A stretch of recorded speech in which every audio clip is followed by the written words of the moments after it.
നമ്മൾ പൊതുവെ മലയാളത്തിൽ ചോദിക്കാറുള്ളതാണ്, നീ നാളെയാകുമ്പോഴേക്കും ഗൾഫിൽ എത്തിയിട്ടുണ്ടാകുമോ? ഞാൻ അവിടെ എത്തുമ്പോഴേക്കും അവൾ പോയിട്ടുണ്ടാകുമോ? ഞാൻ അവിടെ എത്തുമ്പോഴേക്കും നീ നിന്റെ വർക്ക് കംപ്ലീറ്റ് ചെയ്തിട്ടുണ്ടാകുമോ?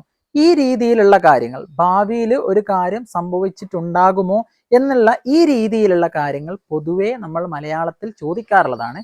ഈ കാര്യങ്ങൾ എങ്ങനെയാണ് ഇംഗ്ലീഷിൽ ചോദിക്കുക എന്നുള്ളതാണ് നമ്മൾ ഈ ക്ലാസ്സിലൂടെ നോക്കാൻ പോകുന്നത്. നമുക്കിന്നത്തെ ക്ലാസ്സിലേക്ക് കടക്കാം.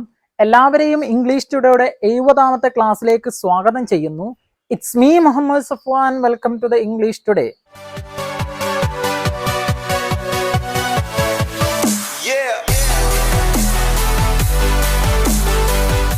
ക്ലാസ്സിലേക്ക് കടക്കുന്നതിന് മുമ്പ് പ്രധാനമായിട്ടും നിങ്ങളോട് പറഞ്ഞു തരാനുള്ളത്, കൂടുതൽ ആളുകളും നേരിടുന്ന ഒരു പ്രശ്നമാണ് ഇംഗ്ലീഷ് നല്ലതുപോലെ സംസാരിക്കാൻ പറ്റുന്നില്ല എന്നുള്ളത്.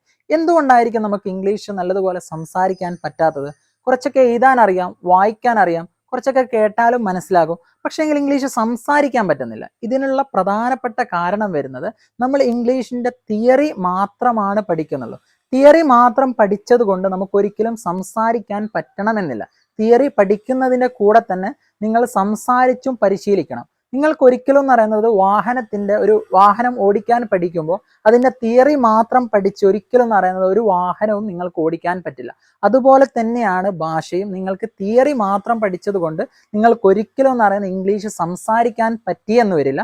തിയറി പഠിക്കുന്നതിൻ്റെ കൂടെ തന്നെ നിങ്ങൾ സംസാരിച്ചും കൂടി പരിശീലിക്കണം. അങ്ങനെ പരിശീലിച്ചാൽ മാത്രമാണ് ഇംഗ്ലീഷ് എന്നല്ല, ലോകത്ത് ഏതൊരു ഭാഷയും നിങ്ങൾക്ക് നല്ലതുപോലെ സംസാരിക്കാൻ സാധിക്കുകയുള്ളൂ. അഥവാ സംസാരിച്ച് പരിശീലിക്കാനുള്ളൊരു അവസരം മറ്റ് സ്ഥലങ്ങളിൽ നിങ്ങൾക്ക് ലഭിക്കുന്നില്ല എങ്കിൽ നിങ്ങൾക്ക് ഞങ്ങളെ കോണ്ടാക്ട് ചെയ്യാൻ പറ്റുന്നതാണ്. ദിവസവും അരമണിക്കൂർ വെച്ചിട്ട് സംസാരിച്ച് പരിശീലിപ്പിക്കുന്ന കോഴ്സ് ഞങ്ങൾ പ്രൊവൈഡ് ചെയ്യുന്നുണ്ട്. കോഴ്സിൻ്റെ പ്രധാനപ്പെട്ട പ്രത്യേകതകൾ വരുന്നത്, നിങ്ങളും ഒരു ടീച്ചറും മാത്രമായിരിക്കും ക്ലാസ്സിലുണ്ടാവും. അതുകൊണ്ട് തന്നെ നിങ്ങൾക്ക് യാതൊരു മടിയോ പേടിയോ ഇല്ലാതെ തന്നെ നിങ്ങൾക്ക് സംസാരിക്കാൻ പറ്റുന്നതാണ്. കൂടാതെ നിങ്ങൾക്ക് ക്ലാസ്സിൻ്റെ ക്വാളിറ്റി മനസ്സിലാക്കാൻ വേണ്ടിയിട്ട് ആദ്യ ക്ലാസ് നിങ്ങൾക്ക് ഫ്രീ ആയിട്ട് തന്നെ അറ്റൻഡ് ചെയ്യാനും സാധിക്കും. കൂടാതെ രാവിലെ 7 മണി മുതൽ രാത്രി 11 മണി വരെ നമ്മൾ ക്ലാസ്സുകൾ പ്രൊവൈഡ് ചെയ്യുന്നുണ്ട്. ഇതിൻ്റെ ഉള്ളിൽ നിങ്ങൾക്ക് ഏതാണോ ഫ്രീ ടൈം കിട്ടുന്നത് ആ സമയത്ത് ക്ലാസ്സുകൾ നിങ്ങൾക്ക് അറ്റൻഡ് ചെയ്യാനും സാധിക്കുന്നതാണ്. ക്ലാസ്സിനെ കുറിച്ച് കൂടുതലായിട്ടുള്ള വിവരങ്ങൾ നിങ്ങൾക്ക് അറിയാൻ താല്പര്യമുണ്ടെങ്കിൽ കൊടുത്തിരിക്കുന്ന നമ്പറിൽ ബന്ധപ്പെട്ട് കഴിഞ്ഞാൽ ക്ലാസ്സിൻ്റെ എല്ലാ കാര്യങ്ങളും നിങ്ങൾക്ക് അറിയാൻ സാധിക്കുന്നതാണ്. നമുക്ക് ക്ലാസ്സിലേക്ക് കടക്കാം. നമ്മൾ ഇന്ന് പഠിക്കാൻ പോകുന്ന രീതി എന്ന് പറയുന്നത്, നമ്മൾ കഴിഞ്ഞ ക്ലാസ്സിൽ കൃത്യമായിട്ട് പഠിച്ചിട്ടുണ്ടായിരുന്നു എങ്ങനെയാണ് വിൽ ഹാവ് വെച്ചിട്ട് ഒരു കാര്യം പറയുക എന്നുള്ളത് കൃത്യമായിട്ട് കഴിഞ്ഞ ക്ലാസ്സിൽ പഠിച്ചിട്ടുണ്ട്.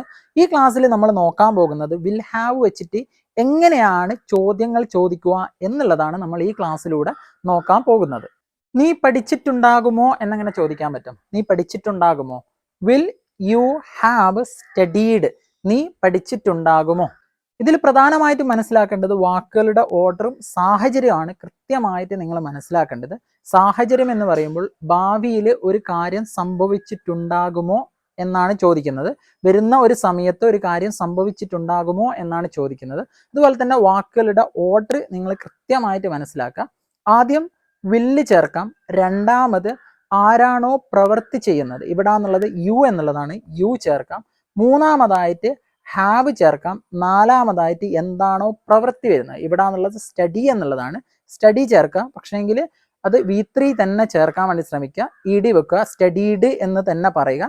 ഇതാണ് ഇതിൻ്റെ ഓർഡർ വരുന്നത്. ഈ ഒരു ഓർഡർ നിങ്ങൾ കൃത്യമായിട്ട് മനസ്സിലാക്കുക. നമുക്കിതിൻ്റെ ഉദാഹരണ സഹിതം നോക്കാം. അപ്പോൾ നിങ്ങൾക്ക് കൃത്യമായിട്ട് കാര്യങ്ങൾ മനസ്സിലാക്കാൻ സാധിക്കുന്നതാണ്. നീ പോയിട്ടുണ്ടാകുമോ എന്നങ്ങനെ ചോദിക്കാം. Will you have gone? നീ പോയിട്ടുണ്ടാകുമോ? അവൾ എത്തിയിട്ടുണ്ടാകുമോ എന്നങ്ങനെ ചോദിക്കാം. Will she have reached? അവൾ എത്തിയിട്ടുണ്ടാകുമോ? അവൻ വന്നിട്ടുണ്ടാകുമോ എന്നങ്ങനെ ചോദിക്കാൻ പറ്റും. അവൻ വന്നിട്ടുണ്ടാകുമോ? Will he have come? അവൻ വന്നിട്ടുണ്ടാകുമോ? അവർ എഴുന്നേറ്റിട്ടുണ്ടാകുമോ എന്നങ്ങനെ ചോദിക്കാം. Will they have woken up? അവർ എഴുന്നേറ്റിട്ടുണ്ടാകുമോ? നമ്മളിപ്പോൾ നോക്കിയത് ഒറ്റ സെൻറ്റൻസ് മാത്രമാണ്. നിങ്ങൾക്ക് പെട്ടെന്ന് മനസ്സിലാക്കാൻ വേണ്ടിയിട്ട് ഒറ്റ സെൻറ്റൻസ് മാത്രമാണ് നോക്കിയത്. അപ്പോൾ നിങ്ങൾക്ക് അതിൻ്റെ സാഹചര്യം മനസ്സിലാക്കാൻ ചെറിയൊരു ബുദ്ധിമുട്ട് ഉണ്ടായി എന്ന് വരും. പക്ഷേങ്കിൽ നമ്മൾ രണ്ട് സെന്റൻസും അത് കണക്ട് ചെയ്തിട്ട് പറയുമ്പോൾ ഇതിന്റെ സാഹചര്യം നിങ്ങൾക്ക് കൃത്യമായിട്ട് മനസ്സിലാക്കാൻ സാധിക്കും. നമുക്കടുത്തത് ഇതുപോലെ രണ്ട് സെന്റൻസുകളെ കണക്ട് ചെയ്തിട്ട് ഇതിന്റെ സാഹചര്യം കൃത്യമായിട്ട് മനസ്സിലാക്കാൻ പറ്റുന്ന രൂപത്തിലുള്ള കൂടുതലായിട്ടുള്ള ഉദാഹരണങ്ങൾ നമുക്ക് അടുത്ത് നോക്കാം. നമ്മൾ റെയിൽവേ സ്റ്റേഷനിൽ എത്തുമ്പോഴേക്കും ട്രെയിൻ പോയിട്ടുണ്ടാകുമോ എന്നങ്ങനെ ചോദിക്കാം. Will the train have left when we reach the railway station? നമ്മൾ റെയിൽവേ സ്റ്റേഷനിൽ എത്തുമ്പോഴേക്കും ട്രെയിൻ പോയിട്ടുണ്ടാകുമോ? വെന്ന് വെച്ചിട്ട് പറഞ്ഞത് വെൻ എന്നാണ് എന്നത് അപ്പോൾ എത്തുമ്പോഴേക്കും എന്നും പറയാം. അതുപോലെ തന്നെ എത്തുമ്പോൾ എന്നുള്ള രീതിയിലും നമുക്ക് അർത്ഥം വെക്കാൻ പറ്റുന്നതാണ്. ഇതിന്റെ സാഹചര്യം മനസ്സിലാക്കുക. ഭാവിയിൽ നമ്മളവിടെ റെയിൽവേ സ്റ്റേഷനിൽ എത്തുമ്പോഴേക്കും ട്രെയിൻ പോയിട്ടുണ്ടാകുമോ എന്നാണ് ചോദിക്കുന്നത്. അടുത്ത ഉദാഹരണം നോക്കാം. നമ്മൾ അവിടെ എത്തുമ്പോഴേക്കും അവൾ റെഡിയായിട്ടുണ്ടാകുമോ എന്നങ്ങനെ ചോദിക്കാം. Will she have got ready when we reach there? നമ്മൾ അവിടെ എത്തുമ്പോഴേക്കും അവൾ റെഡിയായിട്ടുണ്ടാകുമോ? അടുത്ത ഉദാഹരണം നോക്കാം. അവൻ 5 മണിയാകുമ്പോഴേക്കും അവൻ്റെ പണി തീർത്തിട്ടുണ്ടാകുമോ എന്നങ്ങനെ ചോദിക്കാൻ പറ്റും. Will he have finished his work by 5 o'clock? അവൻ 5 മണിയാകുമ്പോഴേക്കും അവൻ്റെ പണി തീർത്തിട്ടുണ്ടാകുമോ? ബൈ എന്ന് പറഞ്ഞാൽ ഉള്ളിൽ എന്നുള്ള അർത്ഥം വരും. ആവുമ്പോഴേക്കും അങ്ങനെ ഈ ഒരു രീതിയിലും നമുക്ക് ഇതിന് ബൈ വെച്ചിട്ട് അർത്ഥം പറയാൻ പറ്റുന്നതാണ്. ബൈ 5 o'clock 5 മണിക്കുള്ളിൽ എന്നും പറയാം. അതുപോലെ തന്നെ 5 മണി ആവുമ്പോഴേക്കും എന്നുള്ള രീതിയിലും നമുക്ക് അർത്ഥം വെക്കാൻ പറ്റുന്നതാണ്. നീ അടുത്ത ആഴ്ചക്കുള്ളിൽ ചൈനയിൽ എത്തിയിട്ടുണ്ടാകുമോ എന്നങ്ങനെ ചോദിക്കാം. നീ അടുത്ത ആഴ്ചക്കുള്ളിൽ ചൈനയിൽ എത്തിയിട്ടുണ്ടാകുമോ? Will you have arrived in China by next week? നീ അടുത്ത ആഴ്ചക്കുള്ളിൽ ചൈനയിൽ എത്തിയിട്ടുണ്ടാകുമോ? കച്ചേരി 20 മിനിറ്റിനുള്ളിൽ ആരംഭിച്ചിട്ടുണ്ടാകുമോ എന്നങ്ങനെ ചോദിക്കാം. കച്ചേരി എന്ന് ഉദ്ദേശിക്കുന്നത് ഗാനമേള എന്നുള്ളതാണ്. Will the concert have started by 20 minutes? കച്ചേരി 20 മിനിറ്റിനുള്ളിൽ ആരംഭിച്ചിട്ടുണ്ടാകുമോ? അടുത്ത ഉദാഹരണം നോക്കാം. ഇന്ന് വൈകുന്നേരമാവുമ്പോഴേക്കും നീ റിപ്പോർട്ട് സമർപ്പിച്ചിട്ടുണ്ടാകുമോ എന്നങ്ങനെ ചോദിക്കാം. Will you have submitted the report by this evening? ഇന്ന് വൈകുന്നേരമാവുമ്പോഴേക്കും നീ റിപ്പോർട്ട് സമർപ്പിച്ചിട്ടുണ്ടാകുമോ? അടുത്ത ഉദാഹരണം നോക്കാം. നിനക്ക് 30 വയസ്സാകുമ്പോഴേക്കും നീ സമ്പന്നനായിട്ടുണ്ടാകുമോ എന്നങ്ങനെ ചോദിക്കാൻ പറ്റും. By the time you are 30, will you become rich? നിനക്ക് 30 വയസ്സാകുമ്പോഴേക്കും നീ സമ്പന്നനായിട്ടുണ്ടാകുമോ? ബൈ ദ ടൈം എന്നുദ്ദേശിക്കുന്നത് ആവുമ്പോഴേക്കും എന്നാണ് പറയുന്നത്. യു ആർ 30, നീ 30 ആവുമ്പോഴേക്കും എന്നാണ് ഉദ്ദേശിക്കുന്നത്. വിൽ യു ബിക്കം റിച്ച്, നീ റിച്ച് ആയിട്ടുണ്ടാകുമോ, നീ സമ്പന്നനായിട്ടുണ്ടാകുമോ എന്നാണ് ചോദിക്കുന്നത്. അടുത്തത് വിൽ ഹാവിൻ്റെ കൂടെ ക്വസ്റ്റ്യൻ വേർഡ്സുകൾ വെച്ചിട്ടുള്ള ചില ചോദ്യങ്ങൾ നോക്കാം.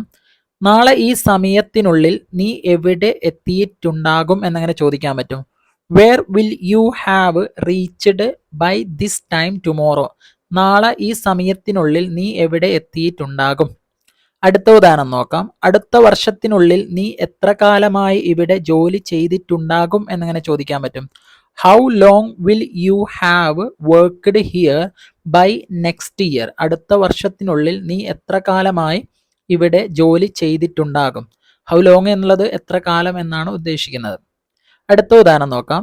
അടുത്ത വർഷത്തോടെ നീ എത്ര കാലമായി ദുബായിൽ ജീവിച്ചിട്ടുണ്ടാകും എന്നങ്ങനെ ചോദിക്കാൻ പറ്റും. By next year how long will you have lived in Dubai? അടുത്ത വർഷത്തോടെ നീ എത്ര കാലമായി ദുബായിൽ ജീവിച്ചിട്ടുണ്ടാകും. അടുത്ത ഉദാഹരണം നോക്കാം. ഞങ്ങൾ എത്തുമ്പോഴേക്കും അവൾ എന്ത് ചെയ്തിട്ടുണ്ടാകും എന്നങ്ങനെ ചോദിക്കാൻ പറ്റും. What will she have done by the time we arrive? ഞങ്ങൾ എത്തുമ്പോഴേക്കും അവൾ എന്ത് ചെയ്തിട്ടുണ്ടാകും. അടുത്ത ഉദാഹരണം നോക്കാം. ഷോ തുടങ്ങുമ്പോഴേക്കും എത്ര പേർ വന്നിട്ടുണ്ടാകും എന്നങ്ങനെ ചോദിക്കാം.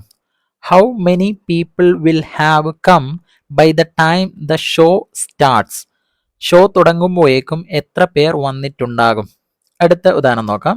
നീ വിരമിക്കുമ്പോഴേക്കും എത്ര കാലമായി ഇവിടെ ജോലി ചെയ്തിട്ടുണ്ടാകും എന്നങ്ങനെ ചോദിക്കാം. How long will you have worked here when you retire? നീ വിരമിക്കുമ്പോഴേക്കും എത്ര കാലമായി ഇവിടെ ജോലി ചെയ്തിട്ടുണ്ടാകും. അടുത്ത ഉദാഹരണം നോക്കാം. നീ ഈ റിപ്പോർട്ട് പൂർത്തിയാക്കുമ്പോഴേക്കും നീ എത്ര നേരം ഇതിന് പ്രവർത്തിച്ചിട്ടുണ്ടാകും എന്നങ്ങനെ ചോദിക്കാം. How long will you have worked on this report by the time you finish? നീ ഈ റിപ്പോർട്ട് പൂർത്തിയാക്കുമ്പോഴേക്കും നീ എത്ര നേരം ഇതിന് പ്രവർത്തിച്ചിട്ടുണ്ടാകും. ഇത് ഉദ്ദേശിക്കുന്നത് ഭാവിയിൽ ഒരു പ്രവൃത്തി കംപ്ലീറ്റ് ആകുമ്പോൾ ആ ഒരു പ്രവൃത്തിക്ക് വേണ്ടി എത്ര സമയത്തോളം ചെലവഴിച്ചിട്ടുണ്ടാകും എന്നാണ് ചോദിക്കുന്നത്. നമ്മളിപ്പം നോക്കിയത് പോസിറ്റീവായിട്ട് എങ്ങനെ ചോദ്യങ്ങൾ ചോദിക്കുക എന്നുള്ളതാണ് നോക്കിയത്. നമുക്ക് അടുത്തത് നെഗറ്റീവായിട്ടുള്ള രൂപത്തിൽ എങ്ങനെയാണ് ചോദ്യങ്ങൾ ചോദിക്കാൻ പറ്റും എന്നുള്ളത് നമുക്കടുത്ത് നോക്കാം. നീ പഠിച്ചിട്ടുണ്ടാകില്ലേ എന്നെങ്ങനെ ചോദിക്കാൻ പറ്റും? വില്ലിന്റെ കൂടെ ഒരു നോട്ട് ചേർത്ത് കൊടുത്താൽ മതി. വിൽ നോട്ട് എന്നും പറയാം, അതുപോലെ തന്നെ വോണ്ട് എന്നും പറയാൻ പറ്റുന്നതാണ്. വോൺ യു ഹാവ് സ്റ്റഡീഡ്, നീ പഠിച്ചിട്ടുണ്ടാകില്ലേ. നമുക്കിതിന്റെ ഉദാഹരണ സഹിതം നോക്കാം. നീ എടുത്തിട്ടുണ്ടാകില്ലേ എന്നെങ്ങനെ ചോദിക്കാം? നീ എടുത്തിട്ടുണ്ടാകില്ലേ. വോൺ യു ഹാവ് ടേക്കൺ, നീ എടുത്തിട്ടുണ്ടാവില്ല. ടേക്കിന്റെ V3 ആണ് ടേക്കൺ വരുന്നത്. വോണ്ട് യു ഹാവ് ടേക്കൺ, നീ എടുത്തിട്ടുണ്ടാവില്ലേ. അവൾ എത്തിയിട്ടുണ്ടാകില്ലേ എന്നെങ്ങനെ ചോദിക്കാം? വോണ്ട് ഷീ ഹാവ് റീച്ച്ഡ്, അവൾ എത്തിയിട്ടുണ്ടാകില്ലേ. അവൻ കഴിച്ചിട്ടുണ്ടാകില്ലേ എന്നെങ്ങനെ ചോദിക്കാം? അവൻ കഴിച്ചിട്ടുണ്ടാകില്ലേ. വോണ്ട് ഹി ഹാവ് ഈറ്റൺ, അവൻ കഴിച്ചിട്ടുണ്ടാകില്ലേ. അവൾ അറിഞ്ഞിട്ടുണ്ടാകില്ലേ എന്നെങ്ങനെ ചോദിക്കാം? അവൾ അറിഞ്ഞിട്ടുണ്ടാകില്ലേ. വോണ്ട് ഷീ ഹാവ് നൗൺ, അവൾ അറിഞ്ഞിട്ടുണ്ടാകില്ലേ. നോന്റെ V3 ആണ് നൗൺ വരുന്നത്. നമുക്കടുത്തത് ഇതിന്റെ കൂടുതലായിട്ടുള്ള ഉദാഹരണങ്ങൾ നോക്കാം. കൂടാതെ നമ്മൾ കഴിഞ്ഞ ക്ലാസ്സിൽ പഠിച്ച എങ്ങനെയാണ് വിൽ ഹാവ് വെച്ചിട്ട് ഒരു കാര്യം പറയുക എന്നുള്ളത് കൃത്യമായിട്ട് പഠിച്ചിട്ടുണ്ടായിരുന്നു. നമ്മൾ ഈ ക്ലാസ്സിലൂടെ പഠിച്ചത് എങ്ങനെയാണ് ചോദ്യങ്ങൾ ചോദിക്കുക എന്നുള്ളത് പഠിച്ച് അത് രണ്ടും ചേർത്ത് വെച്ചുകൊണ്ട് എങ്ങനെ കൃത്യമായിട്ടുള്ള ചോദ്യങ്ങൾ ചോദിക്കാം, എങ്ങനെ കൃത്യമായിട്ടുള്ള മറുപടികൾ പറയാം എന്നുള്ളതും കൂടി നമുക്ക് ഈ ക്ലാസ്സിലൂടെ നോക്കാം. നമ്മൾ അവിടെ എത്തുമ്പോഴേക്കും അവൻ പോയിട്ടുണ്ടാകില്ലേ എന്നെങ്ങനെ ചോദിക്കാം? Won't he have gone when we reach there, നമ്മൾ അവിടെ എത്തുമ്പോഴേക്കും അവൻ പോയിട്ടുണ്ടാകില്ലേ. അടുത്ത ഉദാഹരണം നോക്കാം. നമ്മൾ അവിടെ എത്തുമ്പോഴേക്കും അവൾ എല്ലാം പാചകം ചെയ്തിട്ടുണ്ടാകില്ലേ എന്നെങ്ങനെ ചോദിക്കാം? Won't she have cooked everything when we reach there, നമ്മൾ അവിടെ എത്തുമ്പോഴേക്കും അവൾ എല്ലാം പാചകം ചെയ്തിട്ടുണ്ടാകില്ലേ. അടുത്ത ഉദാഹരണം നോക്കാം. ഞാൻ തിരിച്ചു വരുമ്പോഴേക്കും അവൻ ഒരു ഡോക്ടർ ആയിട്ടുണ്ടാകില്ലേ എന്നെങ്ങനെ ചോദിക്കാൻ പറ്റും? Won't he have been a doctor when I come back, ഞാൻ തിരിച്ചു വരുമ്പോഴേക്കും അവൻ ഒരു ഡോക്ടർ ആയിട്ടുണ്ടാകില്ലേ. ബീൻ എന്നുള്ളത് ബീന്റെ V3 ആണ് ബീൻ എന്നുള്ളത്, പിന്നെ ആവുക എന്നുള്ള അർത്ഥമാണ് വരുന്നത്. അടുത്ത ഉദാഹരണം നോക്കാം. അടുത്ത മാസം ആവുമ്പോഴേക്കും നീ ഒരു അമ്മയായിട്ടുണ്ടാകില്ലേ എന്നെങ്ങനെ ചോദിക്കാൻ പറ്റും? Won't you have been a mother by next month, അടുത്ത മാസം ആവുമ്പോഴേക്കും നീ ഒരു അമ്മയായിട്ടുണ്ടാകില്ലേ. അടുത്ത ഉദാഹരണം നോക്കാം. നമ്മൾ അവിടെ എത്തുമ്പോഴേക്കും അവരുടെ പണി തീർന്നിട്ടുണ്ടാകില്ലേ എന്നെങ്ങനെ ചോദിക്കാൻ പറ്റും? Won't they have finished their work when we reach there, നമ്മൾ അവിടെ എത്തുമ്പോഴേക്കും അവരുടെ പണി തീർന്നിട്ടുണ്ടാകില്ലേ. അടുത്ത ഉദാഹരണം നോക്കാം. അടുത്ത ആഴ്ചയോടെ നിങ്ങളുടെ അഗ്രിമെന്റ് പൂർത്തിയായിട്ടുണ്ടാകില്ലേ എന്നെങ്ങനെ ചോദിക്കാൻ പറ്റും? Won't you have completed your agreement by next week, അടുത്ത ആഴ്ചയോടെ നിങ്ങളുടെ അഗ്രിമെന്റ് പൂർത്തിയായിട്ടുണ്ടാകില്ലേ. അടുത്ത ഉദാഹരണം നോക്കാം. ഞാൻ വരുമ്പോഴേക്കും അവൻ കല്യാണം കഴിഞ്ഞിട്ടുണ്ടാകില്ലേ എന്നെങ്ങനെ ചോദിക്കാൻ പറ്റും? Won't he have got married when I come, ഞാൻ വരുമ്പോഴേക്കും അവൻ കല്യാണം കഴിഞ്ഞിട്ടുണ്ടാകില്ലേ. അടുത്ത ഉദാഹരണം നോക്കാം. അടുത്ത മാസത്തിനുള്ളിൽ അവളുടെ ഡിഗ്രി പൂർത്തിയായിട്ടുണ്ടാകില്ലേ എന്നെങ്ങനെ ചോദിക്കാൻ പറ്റും? Won't she have completed her degree by next month, അടുത്ത മാസത്തിനുള്ളിൽ അവളുടെ ഡിഗ്രി പൂർത്തിയായിട്ടുണ്ടാകില്ലേ. നമ്മൾ ഈ ക്ലാസ്സിലൂടെ വിൽ ഹാവും അതുപോലെ തന്നെ വോൺ ഹാവും വെച്ചിട്ട് ചോദ്യങ്ങൾ ചോദിക്കാൻ പഠിച്ചു. ഇതിന്റെ സാഹചര്യം നിങ്ങൾ കൃത്യമായിട്ട് മനസ്സിലാക്കണം. നമ്മളിപ്പോൾ നോക്കിയ എല്ലാ അർത്ഥങ്ങളും എന്ന് പറയുന്നത് വരുന്ന ഒരു സമയത്ത് അഥവാ ഭാവിയിൽ ഒരു കാര്യം സംഭവിച്ചിട്ടുണ്ടാകുമോ എന്ന് ചോദിക്കാൻ വേണ്ടിയിട്ടാണ് ഈ രീതിയിൽ ചോദിക്കുന്നത്. നമ്മൾ ചോദിച്ച എല്ലാ കാര്യങ്ങളും ചെയ്ത് കഴിഞ്ഞ കാര്യങ്ങളല്ല, ചെയ്യാൻ ഒരു സംഭവം സംഭവിക്കാൻ പോകുന്ന ഒരു കാര്യത്തെ കുറിച്ചിട്ടാണ് ചോദിക്കുന്നത്. ഈ ഒരു സമയമാകുമ്പോഴേക്കും ഇങ്ങനെ സംഭവിച്ചിട്ടുണ്ടാകുമോ എന്നുള്ള രീതിയിലുള്ള കാര്യമാണ് ചോദിച്ചത്. ഇതിന്റെ സാഹചര്യം നിങ്ങൾ കൃത്യമായിട്ട് മനസ്സിലാക്കുക. അതിനനുസരിച്ച് തന്നെ നിങ്ങൾക്ക് എവിടെയാണോ സംസാരിക്കാനുള്ള ഒരു അവസരം ലഭിക്കുന്നത് അവിടെ നിങ്ങൾ കൃത്യമായിട്ട് ഈ കാര്യങ്ങളൊക്കെ ചേർത്ത് സംസാരിക്കാൻ വേണ്ടിയിട്ട് ശ്രമിക്കാം. നമുക്കടുത്തത് നമ്മൾ കഴിഞ്ഞ ക്ലാസ്സിൽ കൃത്യമായിട്ട് പഠിച്ചിട്ടുണ്ടായിരുന്നു എങ്ങനെയാണ് വിൽ ഹാവ് വെച്ചിട്ട് ഒരു കാര്യം പറയുക എന്നുള്ളത് കൃത്യമായിട്ട് പഠിച്ച്. ഈ ക്ലാസ്സിലൂടെ നമ്മൾ പഠിച്ചതാണ് എങ്ങനെയാണ് വിൽ ഹാവ് വെച്ചിട്ട് ചോദ്യങ്ങൾ ചോദിക്കുക എന്നുള്ളതും നമ്മൾ കൃത്യമായിട്ട് പഠിച്ച്. ഇത് രണ്ടും ചേർത്തുകൊണ്ട് എങ്ങനെ ചോദ്യങ്ങൾ ചോദിക്കാം, എങ്ങനെ ഉത്തരങ്ങൾ പറയാം എന്നുള്ളത് നമുക്ക് അടുത്ത് നോക്കാം. നീ എത്തിയിട്ടുണ്ടാകുമോ എന്നങ്ങനെ ചോദിക്കാൻ പറ്റും. വിൽ യു ഹാവ് റീച്ച്ഡ്, നീ എത്തിയിട്ടുണ്ടാകുമോ. നീ എത്തിയിട്ടുണ്ടാകില്ലേ എന്നങ്ങനെ ചോദിക്കാൻ പറ്റും. വോൺ യു ഹാവ് റീച്ച്ഡ്, നീ എത്തിയിട്ടുണ്ടാകില്ലേ. അപ്പോൾ അതിനുള്ള മറുപടി പറയാണ്, ഞാൻ എത്തിയിട്ടുണ്ടാകും എന്നങ്ങനെ പറയാൻ പറ്റും. ഐ വിൽ ഹാവ് റീച്ച്ഡ്, ഞാൻ എത്തിയിട്ടുണ്ടാകും. അപ്പോൾ നെഗറ്റീവായിട്ടുള്ള രൂപത്തിൽ മറുപടിയാണ്. ഞാൻ എത്തിയിട്ടുണ്ടാകില്ല എന്നങ്ങനെ പറയാൻ പറ്റും. ഐ വോണ്ട് ഹാവ് റീച്ച്ഡ്, ഞാൻ എത്തിയിട്ടുണ്ടാകില്ല. വോണ്ട് എന്ന് പറയാം. അതുപോലെ തന്നെ ഷോർട്ട് ആക്കാതെ വിൽ നോട്ട് എന്നും പറയാൻ പറ്റുന്നതാണ്. I will not have reached, ഞാൻ എത്തിയിട്ടുണ്ടാകില്ല. നിങ്ങൾ ഈ ഒരു രീതിയിലും ഈ 4 രീതിയിലും പ്രാക്ടീസ് ചെയ്യാൻ വേണ്ടി ശ്രമിക്കുക. കാരണം ഈ ഒരു 4 രീതി എന്ന് പറയുന്നത് ഞാൻ എപ്പോഴും പറയുന്നത് പോലെ ഇത് ഒരു കോഡ് രൂപത്തിലുള്ള കാര്യമാണ്. ഈ ഒരു 4 രീതി നിങ്ങൾ പഠിച്ചു കഴിഞ്ഞാൽ വിൽ ഹാവിൻ്റെ എല്ലാ കാര്യങ്ങളും പഠിച്ചതിന് തുല്യമായിരിക്കും. നിങ്ങൾക്ക് ഈ ഒരു ക്ലാസ് വ്യക്തമായി മനസ്സിലായി എന്ന് വിചാരിക്കുന്നു. എന്തെങ്കിലും സംശയങ്ങളോ കാര്യങ്ങളോ ഉണ്ടെങ്കിൽ നിങ്ങൾക്ക് കമൻറ്റിൽ അറിയിക്കാവുന്നതാണ്. കൂടാതെ എൻ്റെ വാട്സപ്പ് നമ്പറിൻ്റെ ലിങ്ക് ഡിസ്ക്രിപ്ഷൻ ബോക്സിൽ കൊടുത്തിട്ടുണ്ട്. അതിൽ മെസ്സേജ് അയച്ചുകൊണ്ടും നിങ്ങൾക്ക് ക്ലാസ് സംബന്ധമായിട്ടുള്ള എന്ത് സംശയങ്ങളും ചോദിച്ച് ക്ലിയർ ചെയ്യാൻ സാധിക്കുന്നതാണ്. കൂടാതെ വാട്സപ്പ് ഗ്രൂപ്പിൻ്റെ ലിങ്കും ഡിസ്ക്രിപ്ഷൻ ബോക്സിൽ കൊടുത്തിട്ടുണ്ട്. അതിൽ ക്ലിക്ക് ചെയ്തുകൊണ്ട് നിങ്ങൾക്ക് വാട്സപ്പ് ഗ്രൂപ്പിൽ അംഗമാകാൻ സാധിക്കുന്നതാണ്. ആ വാട്സപ്പ് ഗ്രൂപ്പുമായി നിങ്ങൾക്ക് ഇംഗ്ലീഷ് പഠിക്കാൻ സഹായിക്കുന്ന ഒരുപാട് കാര്യങ്ങൾ അതിലൂടെ നിങ്ങൾക്ക് ലഭിക്കുന്നതായിരിക്കും. നിങ്ങൾക്ക് ഈ ഒരു ക്ലാസ് ഇഷ്ടപ്പെട്ടിട്ടുണ്ടെങ്കിൽ ലൈക്ക് ചെയ്യാം, അതുപോലെ തന്നെ സബ്സ്ക്രൈബ് ചെയ്യാം. കൂടാതെ നിങ്ങളുടെ ബന്ധപ്പെട്ടവരിലേക്ക് ഈ ഒരു വീഡിയോസ് എത്തിച്ചു കൊടുക്കുക. നമുക്ക് ഇന്നത്തെ ക്ലാസ് ഇവിടെ നിർത്താം. അടുത്ത ക്ലാസ്സിൽ കാണുന്നവരെ ഒരു ഷോർട്ട് ബ്രേക്ക്.